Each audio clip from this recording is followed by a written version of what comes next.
بسم اللہ الرحمن الرحیم۔ بھائی نے سوال یہ کیا ہے، کیا اللہ کے علاوہ غیر اللہ کی قسم اٹھائی جا سکتی ہے؟ تو دیکھیں میرے بھائی، اللہ کے رسول صلی اللہ علیہ وسلم کی تعلیمات سے جو ہمیں بات ملتی ہے وہ یہی ہے کہ جب قسم اٹھانے کی ضرورت پیش آ جائے تو صرف ایک اللہ کی قسم اٹھانی ہے، اللہ کے علاوہ کسی اور کی قسم نہیں اٹھانی۔ ہمارے معاشرے میں آپ دیکھتے ہیں بعض لوگ مسجد کی قسم اٹھاتے ہیں، بعض لوگ جو ہیں وہ اپنے ماں باپ کی قسم اٹھاتے ہیں، کئی لوگ کہتے ہیں مینو دودھ پتر دی قسم۔ لوگ اس طرح کے کلمات اور جملے بولتے ہیں، اللہ کے علاوہ مخلوقات کی قسمیں اٹھاتے ہیں۔ تو نہیں میرے بھائیوں، اللہ کے علاوہ کسی اور کی قسم نہیں اٹھانی۔ اس کی دلیل کیا ہے؟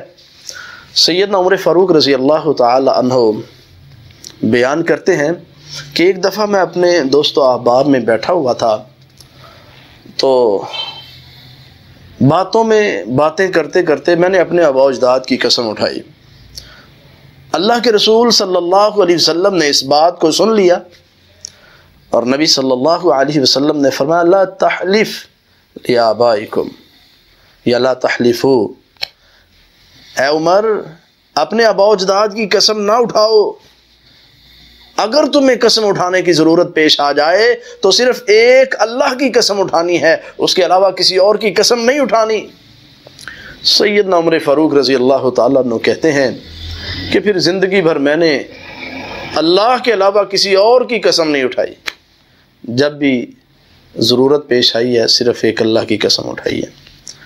اللہ تعالیٰ ہمیں سمجھنے کی توفیق دے، ہمیں بھی جب کوئی ضرورت پیش آئے تو صرف ایک اللہ کی قسم اٹھانی چاہیے۔ وما توفیق الا باللہ۔